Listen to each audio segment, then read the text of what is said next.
Vamos convocar a nossa audiência, abrir espaço para uma entrevista importante no Bastidores CNN, a segunda desta sexta-feira. A gente vai receber nos estúdios de Brasília o senador Marcos Pontes. Ele é do PL de São Paulo. Não, ele está falando de casa, não é o estúdio de Brasília. Tudo bem, senador? Ainda assim, muito bem-vindo ao nosso Bastidores CNN. Temos alguns assuntos a tratar por aqui. Eu já queria puxar por um deles que ficou em evidência, sobretudo essa última semana, com uma pressão muito forte do seu partido, o PL, na Câmara dos Deputados, que é o PL da anistia, o projeto que anistia os invasores do 8 de janeiro, mas que vem numa versão mais dura, já divulgada à minuta pelo PL na Câmara dos Deputados, alcançando esse perdão o ex-presidente Jair Bolsonaro, prevendo até reversão da inelegibilidade. Esse projeto, nesses termos, tem unidade no Senado Federal? O senhor apoia essa proposta que permite perdoar o ex-presidente eventualmente dos crimes que lhe foram imputados pelo Supremo Tribunal Federal em relação à trama golpista? Boa tarde, Tainá. Boa tarde, Gustavo. Sem dúvida nenhuma, eu apoio esse PL da anistia. É uma das nossas principais reivindicações. Você se lembra que nós ficamos, inclusive, em obstrução, né? Esse era um dos pontos, era o PL da anistia, era o fim do foro privilegiado e o início para, pelo menos, colocar para apreciação do plenário no Senado aquele pedido de impeachment do ministro Alexandre de Moraes, que já conta com 41 assinaturas. Então, sem dúvida nenhuma, eu apoio esse PL. Senador, o senhor esteve naquela comitiva de senadores lá nos Estados Unidos, conversando com setores econômicos, uma comitiva que foi extremamente bem sucedida, porque ajudou a fazer uma lista de exceções dos produtos brasileiros pelo governo norte-americano. Diante desse quadro, o senhor que atuou tão firmemente para que os setores produtivos não fossem penalizados aqui no Brasil, como o senhor vê a atuação de Eduardo Bolsonaro? O senhor acha justa essa mobilização que acabou afetando parte do setor produtivo brasileiro? Essa questão tem que ser dividida em dois pontos, né? O primeiro ponto é com relação aos pedidos do Eduardo com o governo americano, junto ao presidente Trump, no sentido do que afeta os direitos humanos aqui no Brasil, e isso tem a ver diretamente com o judiciário, mais especificamente com o ministro Alexandre de Moraes. Então, essa parte é uma reivindicação justa, lembrar que é o pai dele também que está nessa situação, e que também é meu amigo de muito tempo. Então, isso aí é justo, principalmente com relação aos direitos humanos, né, que essa é o fato, né, em termos de agressão aos direitos humanos dessas pessoas presas no 8 de janeiro e tudo que tem acontecido no Brasil, vocês estão acompanhando certamente. O outro ponto, que são as tarifas, certamente isso aí não tem nenhuma influência efetiva sobre as decisões do STF portanto, e também afeta empregos no Brasil, afeta a economia do Brasil. Então, nessa parte eu sou completamente contra, como eu falei várias vezes, enquanto estávamos nos Estados Unidos, nós conversamos com parlamentares americanos, lembrando que eu também sou o vice-presidente do Grupo Brasil e Estados Unidos, ou seja, faz parte da minha obrigação também não negociar, porque o parlamento não negocia essas taxas, mas discutir, e nós apresentamos aos parlamentares americanos quanto que os Estados Unidos iriam sofrer justamente por causa dessas tarifas, e quando os empregos também, eles perderiam nos seus respectivos estados. Logo depois de uma reunião, a maior reunião que nós tivemos lá, fui eu que marquei essa reunião com 5 parlamentares, logo depois eu já recebi uma mensagem de um deles dizendo que estava contactando o secretário de Comércio americano e, como resultado disso, certamente foi um fator contribuinte positivo para que nós tivéssemos essa lista de 700 produtos sendo retirados, então, dessa questão das tarifas dos 50%. Mas isso aí baixa de 50% para 36% aproximadamente, pensando numa média ponderada. Mas não para por aí, precisa continuar a negociação. Nós temos um subcomitê ali no Senado para continuar a negociação ou as discussões agora setoriais, E isso é importante para que o Brasil fique mais tranquilo com isso. Mas, se me permite, estou alongando um pouquinho a resposta, mas também precisa do executivo, né, entrar em contato, o presidente do Brasil falar com o presidente americano, como fizeram outros presidentes. Não importa se ele gosta do Trump, não importa se ele não gosta dos Estados Unidos, ele tem que conversar para negociar e defender os interesses do Brasil. É parte da sua obrigação. E outra coisa, parar de dar declarações ou anti-americanas ou essa parte de ego. Isso não cabe para um presidente da República. E também com relação a uma moeda substituta ao dólar no BRICS. Isso aí foi notadamente ali entre os parlamentares americanos, tanto republicanos quanto democratas, que isso é unanimidade, né, que se tornando contra o Brasil por causa dessas declarações do presidente Lula. Além disso, um outro ponto mais sério ainda que deve acontecer se o Brasil não tomar providências, que é uma taxação de quase 500%, se continuar a comprar óleo diesel da Rússia, alimentando, vamos dizer assim, o financiamento da guerra com a Ucrânia. Isso aí também é unanimidade entre os parlamentares americanos. Eles têm um projeto de lei que vai ser aprovado por unanimidade lá. E o Brasil, por enquanto, está nessa lista de países. No meio até onde eu posso atuar, que é dentro do Congresso, eu apresentei um projeto de lei em que o Brasil, através desse projeto de lei, se alinha ao compliance internacional com relação à transparência, a você manter uma lista de empresas e países que são viáveis para importação, e o Brasil não precisa manter essa importação da Rússia. Portanto, é muito recomendável que pare com esse tipo de importação e mantenha uma transparência e um acompanhamento muito detalhado das importações do Brasil para evitar ficar nessa lista. Mas, senador, não seria o correto separar o joio do trigo, a política do comércio? Não é minimamente condenável isso que está acontecendo?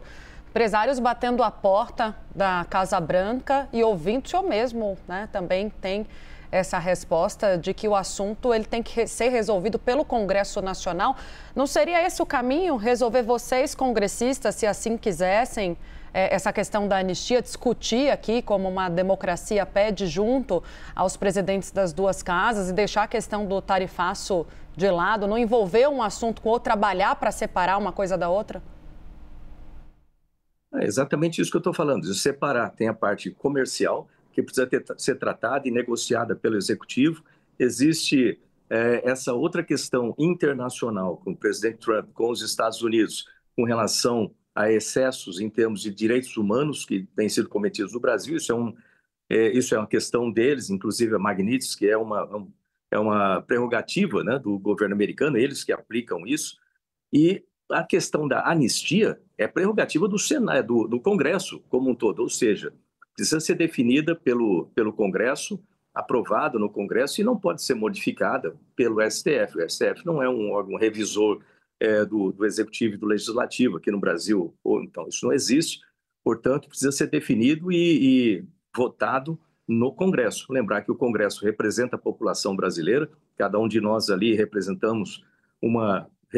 um grupo muito grande de pessoas. Eu represento quase 11 milhões de pessoas. E o que é definido pela população numa democracia precisa ser respeitado. E é isso que a gente procura com essas votações, inclusive da anistia ali no Congresso. Mas não é mínima... Desculpa, claro, só insistir um pouquinho, mas não é condenável que os Estados Unidos tenham que dizer o que o Congresso brasileiro tem que ou não fazer? Isso não deveria ser resolvido entre vocês, parlamentares? Os Estados Unidos não estão falando nada para o Congresso fazer. Isso é decisão entre nós. Lembrando que Mas estão condicionando, senador, uma coisa a outra. Esse projeto de lei da anistia foi colocado anteriormente a toda essa situação de tarifa de Estados Unidos com a Magnitsky, etc. Isso foi definido antes e tem corrido ali dentro vamos dizer assim, com a pouca velocidade que nós temos na tramitação de projetos de lei no Congresso. Gostaria que fosse mais rápido, mas tem sido definido pelo Congresso e continuará a ser definido pelo Congresso. Não existe interferência americana ali dentro. A única interferência, vamos chamar assim, americana existe com relação aos direitos humanos É isso diretamente voltado ali no STF e não tem a ver conosco. Senador, falando um pouquinho sobre o futuro da direita no Brasil. Existe a possibilidade de aprovação do PL da anistia, mas tem uma dificuldade muito grande, principalmente em relação a Jair Bolsonaro. Ainda há um recurso no Supremo Tribunal Federal, mas as chances também são muito pequenas. Caso Jair Bolsonaro não seja candidato à presidência da República, o senhor defende que o PL apoie Tarcísio de Freitas ou lance uma candidatura própria de algum nome do partido para a sucessão presidencial? Como eu vejo isso, o presidente Bolsonaro, né, embora ele esteja nessa situação injusta, no meu ponto de vista, lembrando que eu não sou jurista, mas basta um pouco de raciocínio aí com relação ao que aconteceu, o que tem acontecido do lado jurídico. Mas, independente disso, o presidente Bolsonaro ele é a maior liderança da direita que nós temos no país.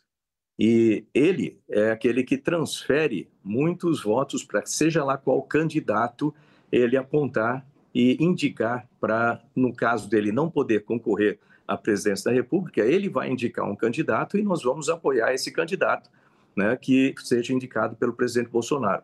Pode ser o Tarcísio, pode ser alguns dos outros aí, pretendentes, pode ser alguém de dentro do PL, né, mas o fato é que ele que vai determinar isso e nós vamos apoiar o candidato que ele indicar. E com isso abre aí uma série de perspectivas, mas eu tenho visto como se fosse um assodamento com toda essa situação acontecendo agora. O que eu acho que seria o ideal é aguardar um pouco, deixar que ele respire um pouco nessa situação e com calma que ele escolha uma pessoa e que nós possamos, se for o caso, escolher uma pessoa, se não for ele próprio, escolher uma pessoa e nós podemos apoiar essa pessoa. Senador, vou insistir em PL da anistia, porque foi um assunto muito conversado essa semana entre vocês. E o presidente da casa do qual o senhor faz parte, Davi Alcolumbre, foi taxativo. Não vai ter anistia ampla, geral e restrita no Senado. O texto é dele, é um texto que revê a dosimetria das penas, muito mais enxuto do que o PL na Câmara dos Deputados está prevendo. Mas, para valer de alguma forma, o texto precisa passar nas duas casas. E ainda tem o Supremo Tribunal Federal. Mas olhando para o Senado, né, como é que a oposição vai trabalhar essa resistência de Davi Alcolumbre, lembrando que hoje a oposição ainda é minoria no Senado? As discussões ali dentro, né? E o Davi, ele já havia falado com relação à anistia um tempo atrás, assim como a possibilidade de se colocar em discussão esse pedido de impeachment com 41 assinaturas do ministro Alexandre de Moraes. Ele já havia se mostrado contrário a isso desde antes da eleição dele para a presidência do Senado. Lembrar que eu também fui candidato à presidência do Senado e esses eram os temas que eu falava lá atrás. E agora está acontecendo exatamente isso. Se fosse eu o presidente, a situação seria bem diferente. Eu já tinha colocado isso aí para apreciação do plenário, que é soberano. Mas eu não vi esse texto novo, né? Eu ouvi dizer do texto novo, mas eu não acredito que contemple os anseios da oposição. Então, vai haver muita discussão entre os líderes, sem dúvida nenhuma, e tem que se ver. Existem muitas alavancas, vamos dizer assim, dentro do Senado. Existem interesses, né, de um lado e de outro, que nesse balanço de interesses no final acaba saindo o resultado. Eu gostaria que as coisas fossem mais diretas, né, mas o fato é que acontece dessa forma. Então, vamos esperar como é que essas discussões prosseguem ali com os líderes, com o próprio Davi, e eu espero que nós tenhamos um projeto de anistia que seja justo para as pessoas que estão presas lá de forma injusta, do meu ponto de vista, assim como que atinja também o presidente Bolsonaro, que também, do ponto de vista, está ali numa situação de preso injusto.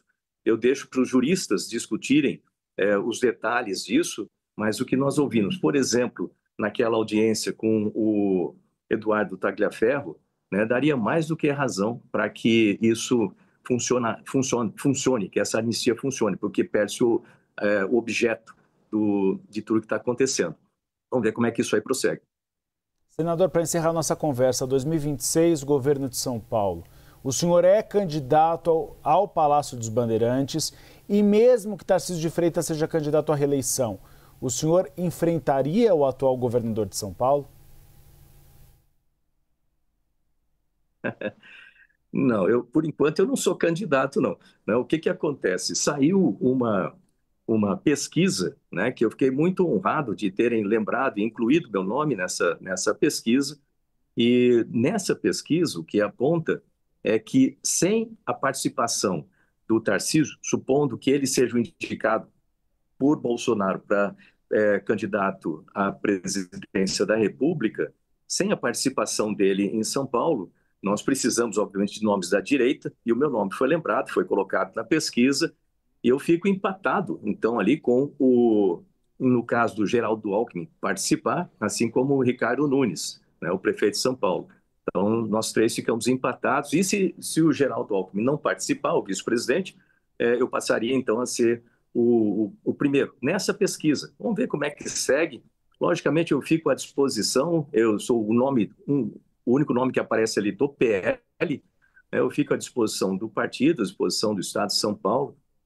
Eu muito honrado, diga-se de passagem, com essa possibilidade de uma possível candidatura aí no futuro, como pré-candidato. Então, vamos ver como é que segue aí com outras pesquisas e com os acordos com o partido e também, né, a nível nacional, aí se confirma a candidatura do Tarcísio, né, para a presidência. Então tem muita água aí pela frente, mas por enquanto eu fiquei muito satisfeito, muito feliz aí em ver meu nome surgir logo de cara nessa situação. Seria um par bastante interessante, o Tarcísio na presidência e eu no estado de São Paulo aqui. Então Tarcísio é o nome para substituir Bolsonaro, né, senador?